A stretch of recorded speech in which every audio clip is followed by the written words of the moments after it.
ठीक है register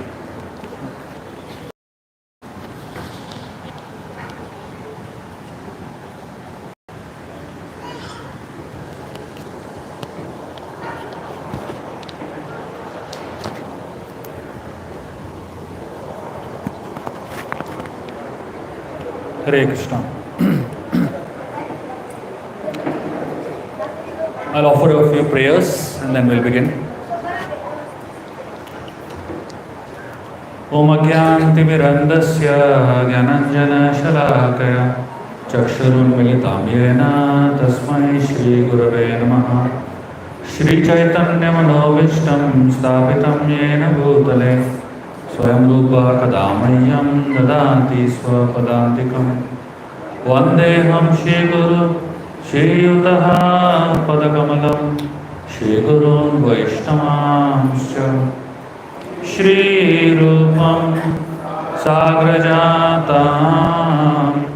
Sahagana Raghunatam Vitam Tam Sajivam Sarvaitam Savadutam Parijana Sahitam Krishna Chaitanya Devam Shri Radha Krishna Padan Sahagana Lalita Shri Vishakam He Krishna Karuna Sindhu Deenabandhu Jagatpate Gopesha Gopika Kanta Radha Kanta Namostute Tapta Kanchana Gaurangi Radhe Vrindavaneshwari Vrishabhanu Sute Devi Pranamami Haripriye Vanchakalpatarubhyascha Kripa Sindhubhyeva cha Patitanam Pavanebhyo Vaishnavebhyo Namo Namaha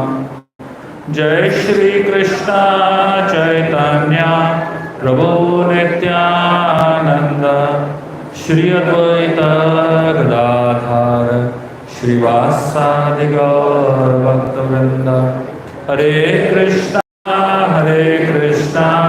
Krishna Krishna Hare Hare Hare Rama Rama Rama Hare Hare Hare Krishna.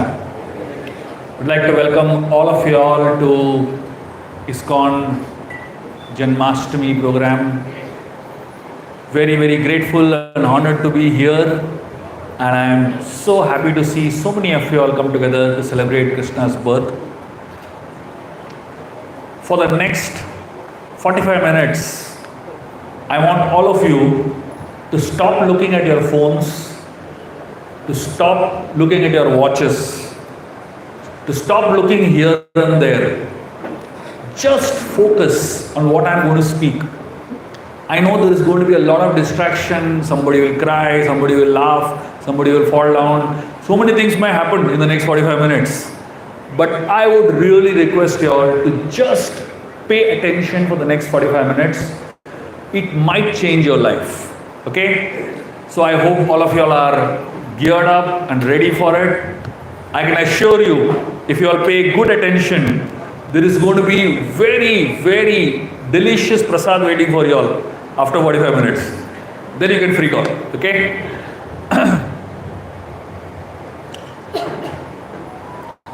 Celebrations in India are always at such a pompous level. And every second month we have a festival, isn't it? Holi and Diwali and Navratri and Janmashtami and Ram Navami and Hanuman Jayanti. There is no end to the number of festivals that we have in India. But festivals are celebrated at two levels. One is on the external level, which is what the world does.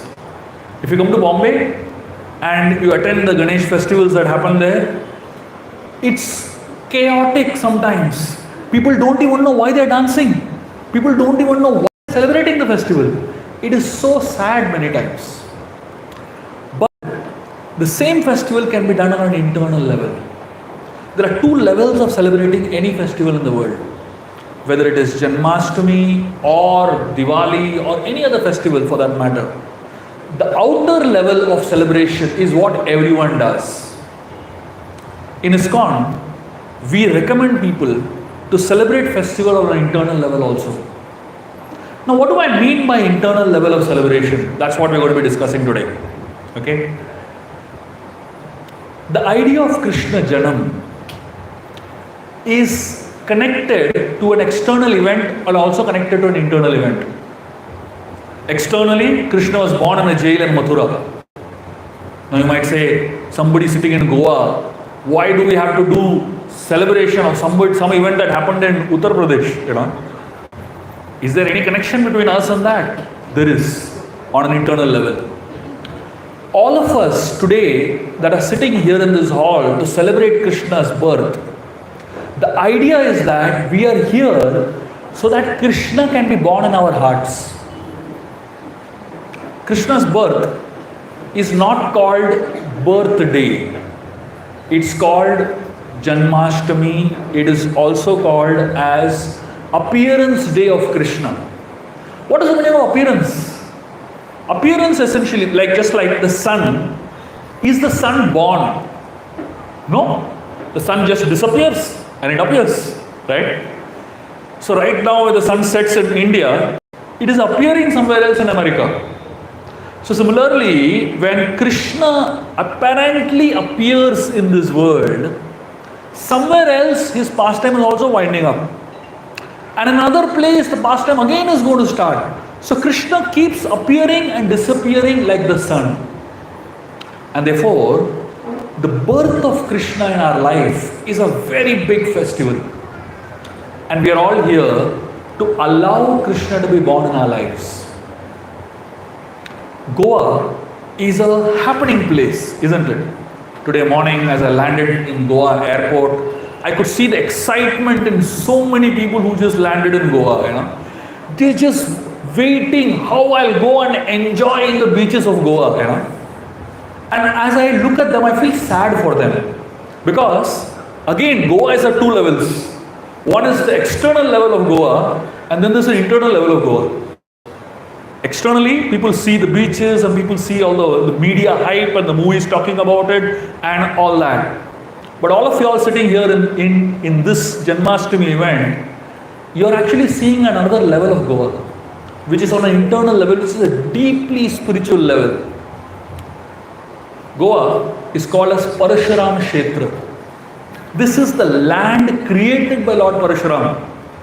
I don't think there is any other tract of land in the entire world that is created by an incarnation of God. So imagine how fortunate all of us are to be living in a land that is created by an incarnation of Vishnu himself. So in one sense, this is a holy dham. This is a holy place. Just like Vrindavan is a holy place because it is a land where Krishna was born, this is also a holy place. This is a land that was given birth by Krishna's incarnation, Parashuram. Unfortunately, the external Goa is famous, but the internal Goa is hardly known to the world. ISKCON, the purpose for which we are having these Janmashtamis and all these festivals is to help people understand that within Goa, there is another dimension of Goa. Within Goa, there is another level of Goa. And this is the spiritual Goa that we want to show to the world. Now, if I say that we have a spiritual dimension to Goa, what does it really mean? Does it mean on an external level? No. It means the people living here in this place, they understand the essence of what spirituality is about. I often talk about this story of a man who got a golden brick.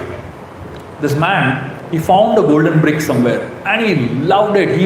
Imagine if you find a golden brick made fully of gold, how mad you can become.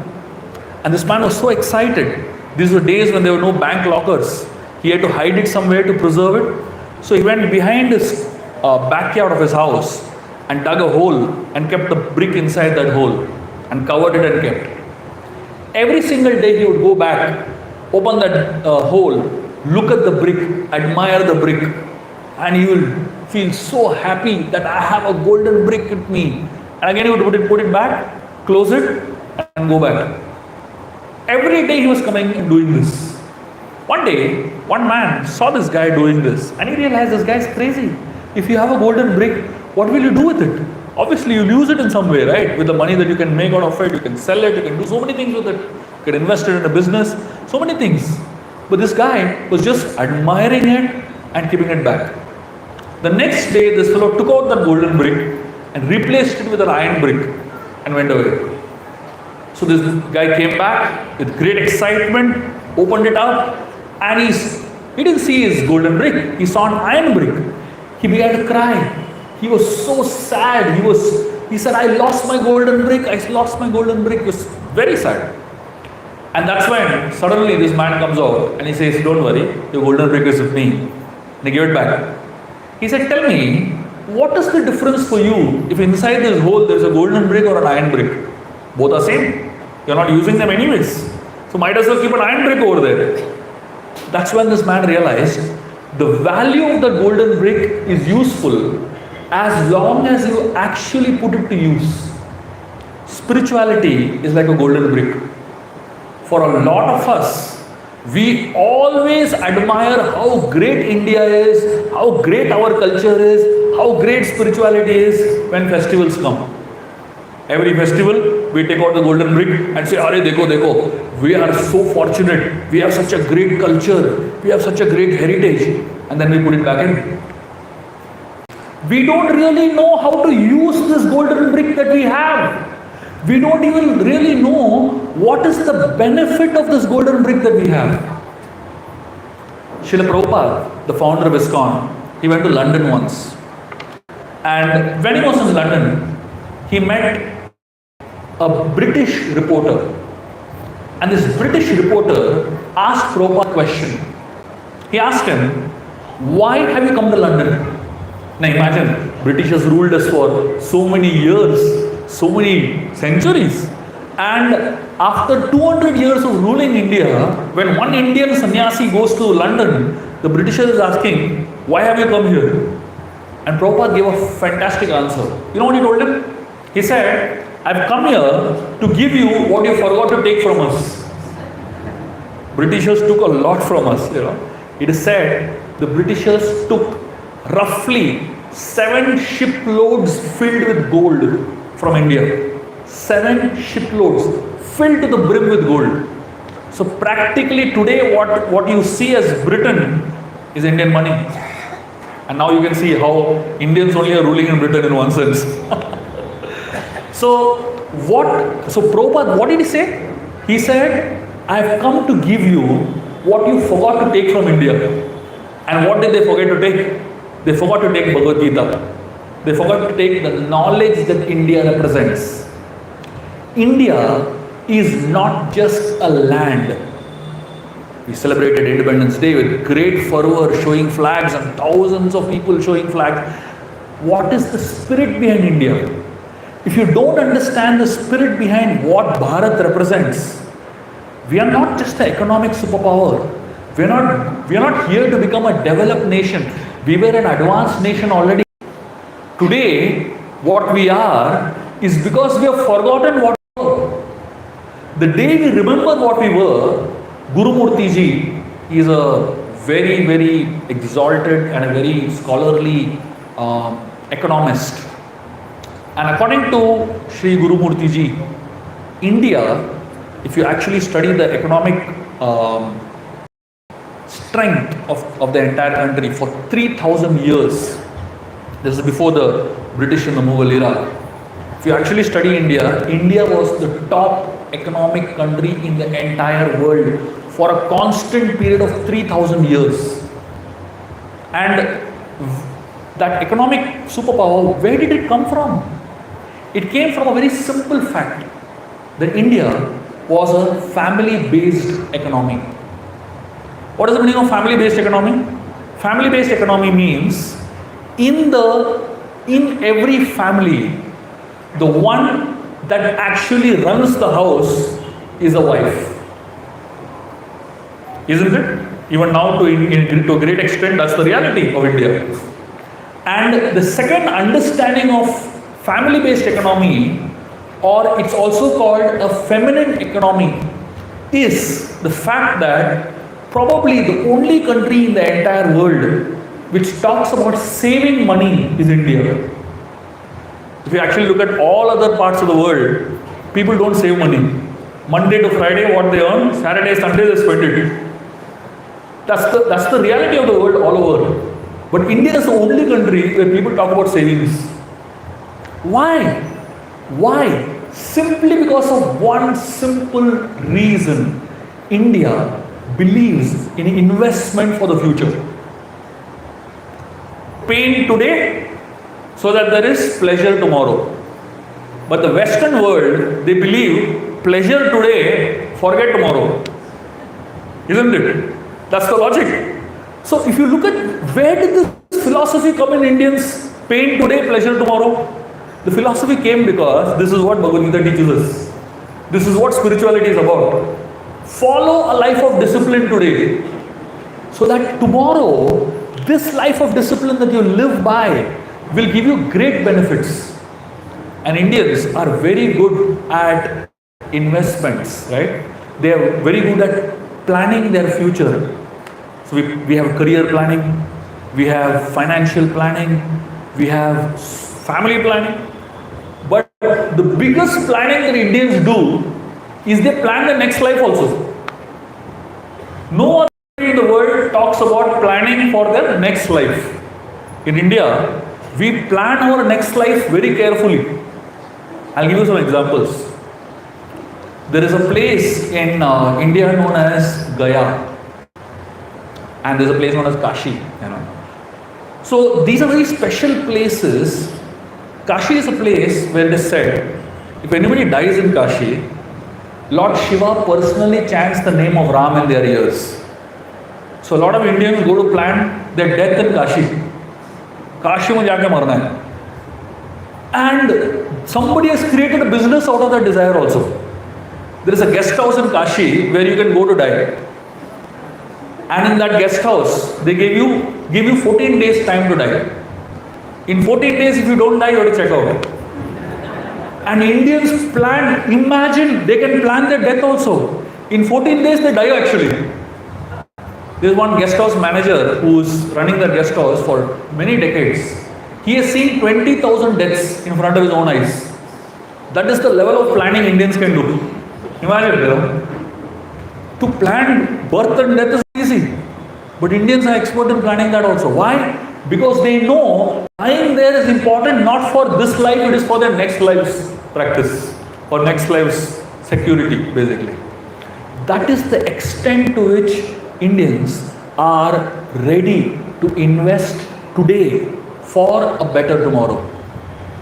Now the question is, how many of us really understand the value of investing our time in the right thing? Spirituality is sometimes a very illusory thing. Unfortunately today in India is a market house of gods, right? Every second day new god is born. And the number of Babas and Gurus over here are phenomenal, So we don't know who is teaching us the right thing and who is teaching us the wrong thing. It is so confusing many times. And therefore, Srila Prabhupada termed his Bhagavad Gita as it is. Why did Prabhupada term Bhagavad Gita as it is? Because the knowledge that Prabhupada is giving us in the Bhagavad Gita is not a misinterpreted knowledge, but it is knowledge as it is. As Krishna is trying to share with Arjuna, Prabhupada is trying to share with us as it is. There is no ulterior motive that Prabhupada has. And therefore, ISKCON, what we are attempting to do, following in the footsteps of Srila Prabhupada, is share with the world knowledge of the Gita, knowledge of the Bhagavatam, knowledge of the Vedas, which can help us live life based on deeper principles and deeper truths. What long back, what India had, Nalanda was one of the biggest institutions, universities in the entire world, and people from all over the world would come to Nalanda to study. when Nalanda University was burned down, the library was burned down. Just to burn the library, it took them 1 year. Imagine, if you have to burn a library, it takes you 1 year to just burn the library. How many books were there? How much knowledge was there? That same knowledge that was preserved in those books and libraries. Interestingly, a lot of people feel, Nalanda burnt, what will happen to all the knowledge? But India didn't depend on physical copies and books. Because the sadhus in the past were known as Shrutidhar. What is the meaning of Shrutidhar? Shruti means hearing. Dhar means capturing, grasping, holding. So they were Shrutidhars. You tell them once, they remember it. They don't need contact list on the phones. They don't need 128 GB memory and all that. It's all there here, for them. And the passing on of the tradition was an oral tradition. That means one guru would tell his disciple, the disciple would tell another disciple. It would go on in a disciple succession. And that is how knowledge is preserved. Srila Prabhupada, in his attempt to preserve that knowledge through a parampara, has given us access to the same knowledge through his books and through his disciples. All of us here in Goa, we may not be able to go to Nalanda to study. We may not be able to, go to the forest to study from the sages. We may not even be able to go out of our homes to far distances. When Goa ISKCON began in the year 1998, we had one center in Goa in Ponda. All of us, when we got connected to ISKCON, to attend one lecture of ISKCON, we have to travel from Panjim to Ponda for 1 hour lecture. Now, as time passed, people realized we can't do that. It's too much. Once a year we can go, Janmashtami, to go to another city. So then we said, chalo, let's make it easier for people who are in this area. So we said, let's open a center in Panjim. And that's what we did. We opened a center in Panjim.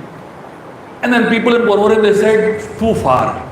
One bridge we had to cross and go. Oh my God, crossing a bridge is impossible on a weekday. So much traffic and so much chaos and so busy lives. Then we said, fine, no problem. We'll open a center in Porvorim itself. So we opened a center in Porvorim. What do you have to do? Just walk out of your house, walk for 10 minutes, you reach a ISKCON center in Porvorim. The idea is that in today, people don't have time. The problem is when people don't have desire. If you have desire, time will come. If you don't have desire only, time won't come. So my request to all of you all is, just like people are planning so much about their future, how many of us will be able to go to Kashi to plan our future destinations, right? While in Goa, while being in your own homes, we are bringing Krishna consciousness to your house. You don't even have to go out of your streets, literally. Just be in your street only. And somewhere down the line, few kilometers, not even few kilometers, a few minutes away from your house, there is an ISKCON program going on. Literally, about 50 programs going on every week. In every single corner of Goa, we have programs going on. Thousands of people connected to the Hare Krishna movement. And why are we trying to spread it in every town and village in Goa? Simply for one reason. This is Parashuram Kshetra.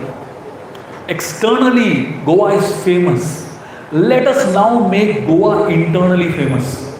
And for us to make Goa internally famous, every single person residing in Goa has to absorb the spirit of what Goa really represents. The culture that our ancestors preserved. There was a time when I used to travel around Goa, outside every house, it was so easy to spot a tulsi plant. There was a point in time, many years back. Now you don't find it. Why? Culturally, we are changing, right? We're embracing Western culture. We're embracing a Western mindset. We're embracing Western habits. Yes, some of the systems are great. Some of the habits are great. Some of those mindsets are great. But let us not change the gold, which is our true value. Let us not change the knowledge base which our country, our state, our culture is based on. So, if all of you are seriously interested in knowing what spirituality is, if all of you are seriously interested in understanding what really Bhagavad Gita talks about, if all of you are seriously interested in investing time in your personal spiritual growth, which eventually leads to the growth economically, which eventually leads to growth financially, which eventually leads to growth of the whole country, please be ready to invest 3 evenings of your life to do a course that we have curated for you all. It's called The Journey Within. It is going to be spoken by one of our best speakers, Achyut Gopal Prabhu, and this course can change you completely. It will help you understand spirituality logically. Spirituality is not a sentimental thing. Spirituality is not a fanatic thing. It is a very intellectual thing. It is a very logical thing. That's why if you look at ISKCON, across the world if you see, 80% of people who are in ISKCON, all engineers or doctors. You might say, Arey, what is this? Why are educated people coming to ISKCON? Why are educated people coming to the Hare Krishna movement? It is simply because we are presenting the philosophy in a very logical, reasonable and a very systematic manner. What will take you typically at least 10 to 20 years to understand, you will understand it in 3 sessions. So if somebody says, I don't have time for 3 sessions also, then we have to only say, we are sorry, we can't help you at all, right? But if you are ready to invest 3 evenings of your life, just 3 evenings, for all those of you all, I can see so many people have come here probably the first time in a ISKCON program, or you may have come, but you have come Janmashtami to Janmashtami, But here is a proposal. Right around your in the corner of your vicinity, we have this Journey Within going on. Please take out your time and absorb yourself in these 3 evenings, and it will be a massive change in your life. Welcoming Krishna, it simply means 2 things. Krishna is a combination of greatness and sweetness. There is great sweetness in his pastimes. Every single leela that Krishna does, every single pastime that Krishna does is so sweet and so attractive. Along with being sweet, Krishna is also great. The knowledge of the Bhagavad Gita, Krishna spoke to Arjun 5,000 years back, standing on a battlefield during the most important juncture of Arjun's life. It was a turning point in Arjun's life. And in 45 minutes, Krishna spoke 700 verses of the Bhagavad Gita. And these 700 verses are the most powerful self-help book that you can ever find in the world. You will not have to read any other book if you understand this one Bhagavad Gita properly. And the essence of that same Bhagavad Gita is being presented in 3 sessions for you. What else can you ask for?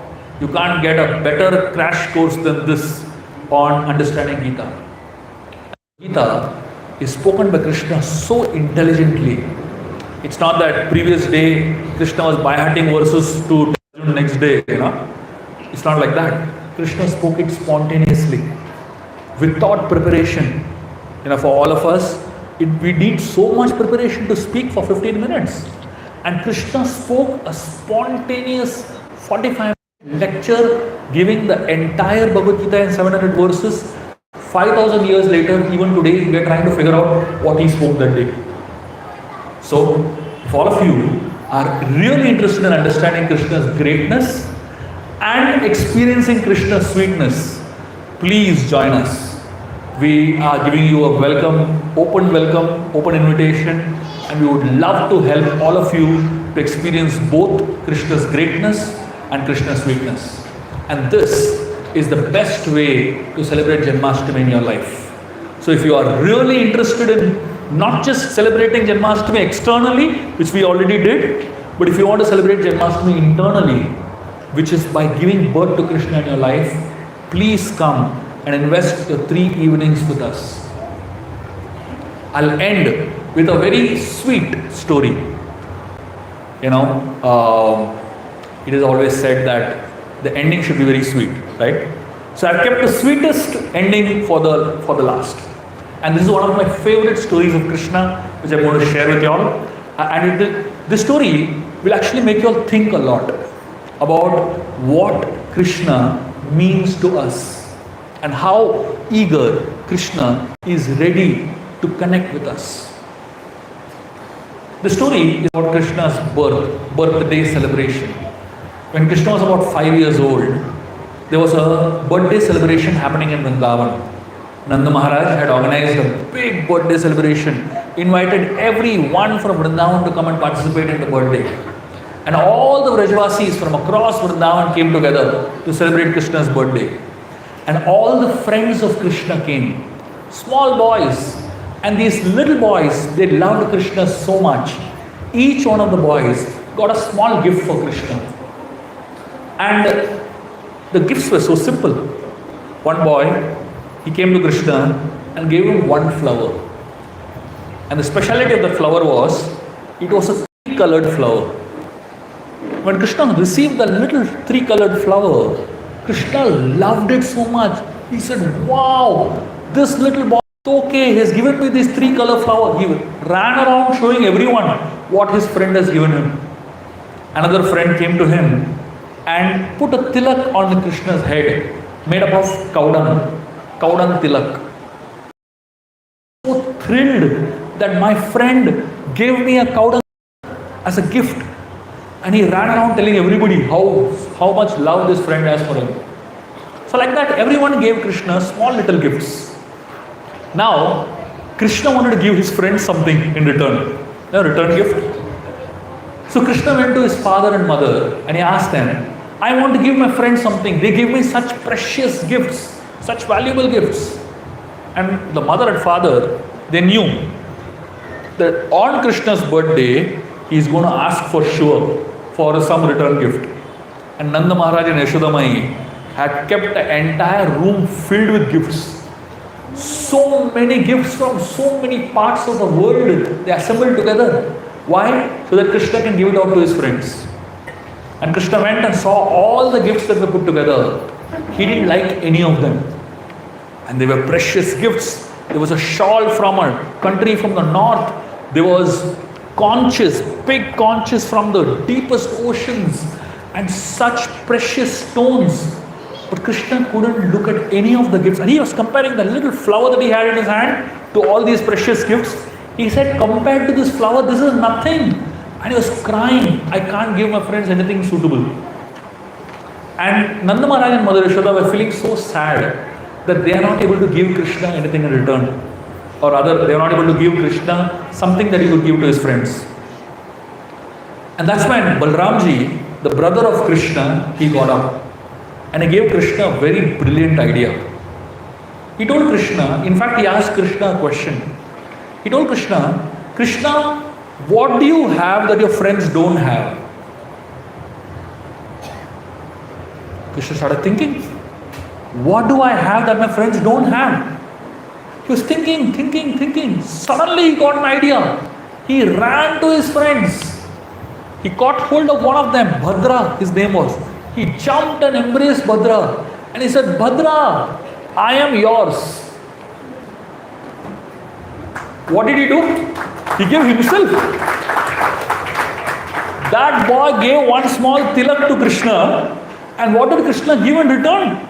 He gave himself.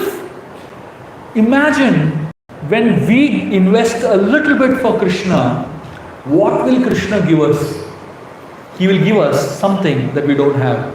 And what do we don't have? We don't have Krishna. He will give us himself. You cannot expect anything bigger than this. And when you receive Krishna in your life, you receive everything. Within Krishna's body, within Krishna's personality is everything. Everything you can aspire for, everything you can ever dream about, everything you can ever think about is within Krishna. And when you invest a little bit for Krishna, 3 evenings, and what you get back in return, Krishna gives himself. So with that thought, I'll leave all of you all to think, and please, if you can just spend those 3 evenings with us, and I can assure you, those 3 evenings will bring Krishna so tangibly in your life, will bring Krishna's Gita, Krishna's greatness, and Krishna's sweetness so powerfully in your life that for the rest of your life, you will not have to seek anything else. Thank you very much. Hare Krishna.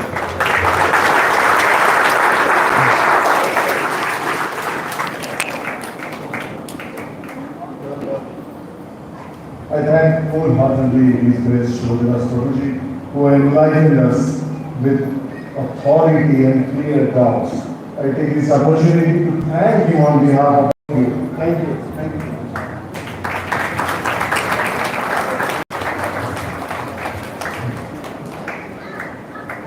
Gratitude is considered as the heartiest of all human beings, human emotions.